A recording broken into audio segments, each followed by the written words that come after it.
In the quiet fishing village of Moss Beach, nestled along California's rugged coastline, lived a 17-year-old boy named Eli. The son of an old crab fisherman, Eli had grown up with salty air in his lungs and the cries of seagulls above his head. To him, the ocean wasn't just water, it was home, a school, and the keeper of his greatest dream. Since childhood, Eli had heard the stories.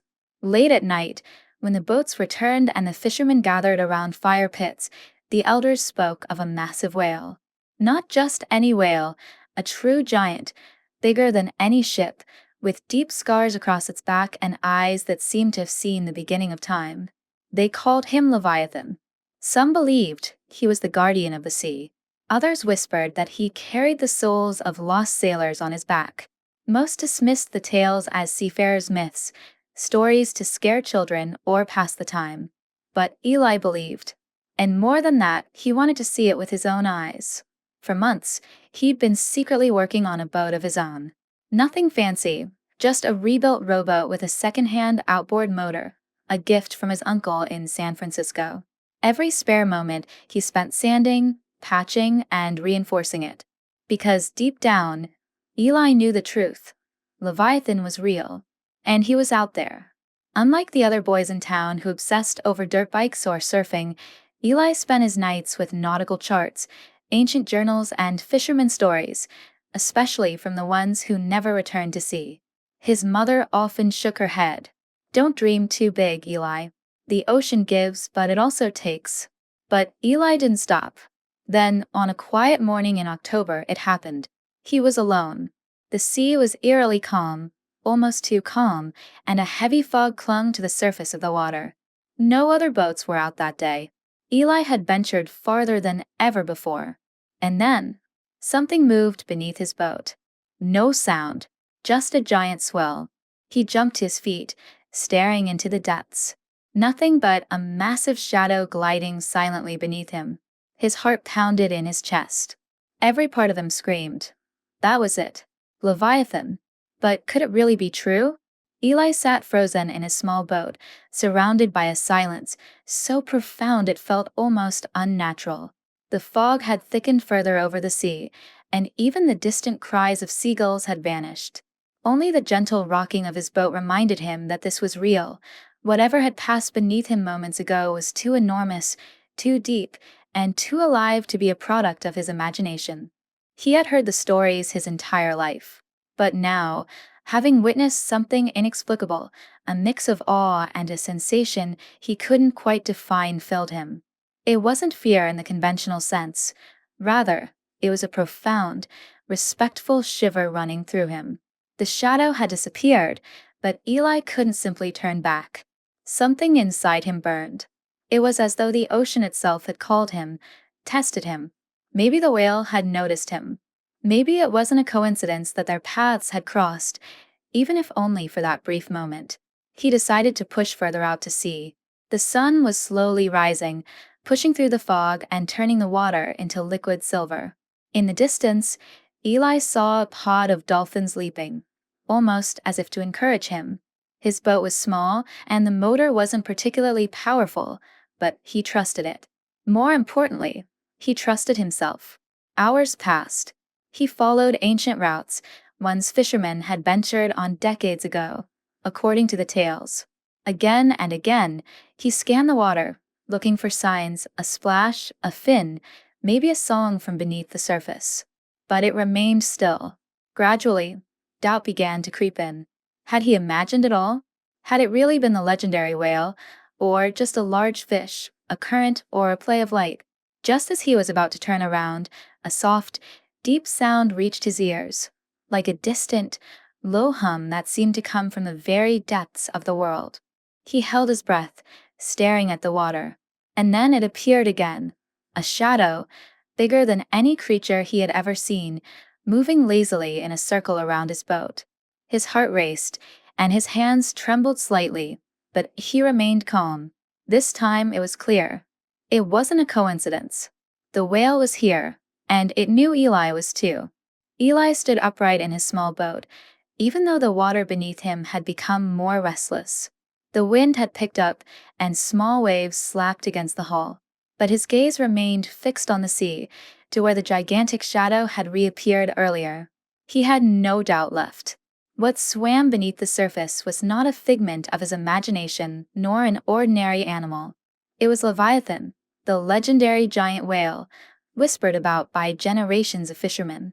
And now, Eli was closer to it than anyone had ever been.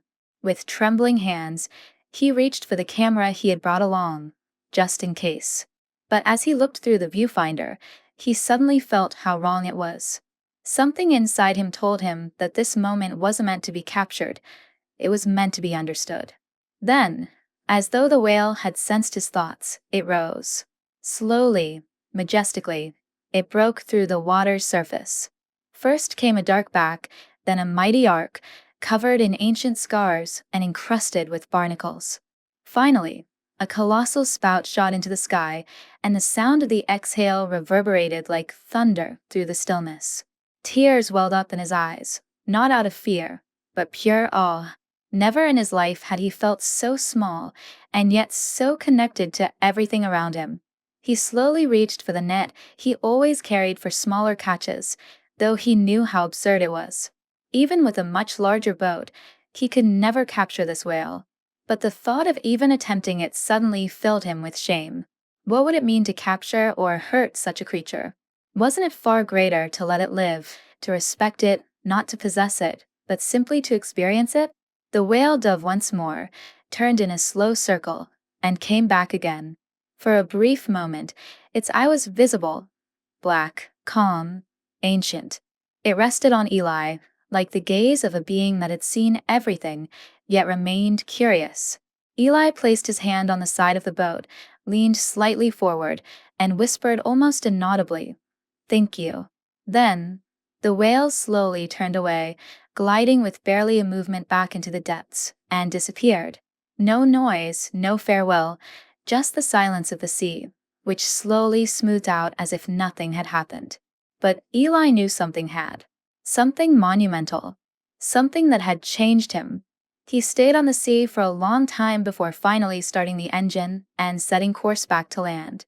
In his heart, he carried no proof photo, no catch, no glory, but a memory that no one could ever take from him. Eli returned to Moss Beach that same evening. The small harbor lay calm under the golden sunset. Seagulls circled above the boathouses, and the lights in the windows of the old wooden houses began to flicker on. No one was waiting for him. No one had noticed that he had ventured farther out than anyone else that day. He docked his boat at the pier, tied it up as usual with the rusty chain, and walked slowly along the wooden planks, almost as if he had to reacquaint himself with solid ground. Inside the house, the scent of fish and old wood filled the air, his home. But something had changed. Not around him, but within him. At dinner, his mother asked how it had been, and Eli simply replied that the sea had been calm that day. It wasn't a silence of secrecy, but a quiet preservation. He knew, some experiences don't need grand words, they just need time. In the following days, word spread that Eli had gone farther out than anyone else before. Some of the children from the village came to him with wide eyes, asking if he had seen the Leviathan. He nodded, but didn't say much. Just one sentence that stayed with them. Some things need to stay free so they can keep living. He grew older, but he never forgot that encounter. Every time he went out on his boat and looked at the vast ocean, he remembered that eye deep, black, and calm, and the silence that followed. And eventually, many years later, when he had children of his own and told them stories of the sea, they sat, captivated, just as he had sat around the campfires of the old fishermen. He told them of storms, of nets full of fish, of glowing sunrises over the water. And then, in a soft voice, he spoke of a whale as big as a house that had crossed his path, and of the decision to let it go. Not everyone believed him. Some thought it was a well-told story, a legend like the ones that arise in fishing villages. But Eli knew better, because somewhere out there, deep in the endless blue, it swam. The Leviathan. And Eli knew. The most important story wasn't that he had seen it, but that he had let it go free. What would you have done? Caught the whale, or let it swim free? Let me know in the comments. Don't forget to subscribe, and I see you in the next video.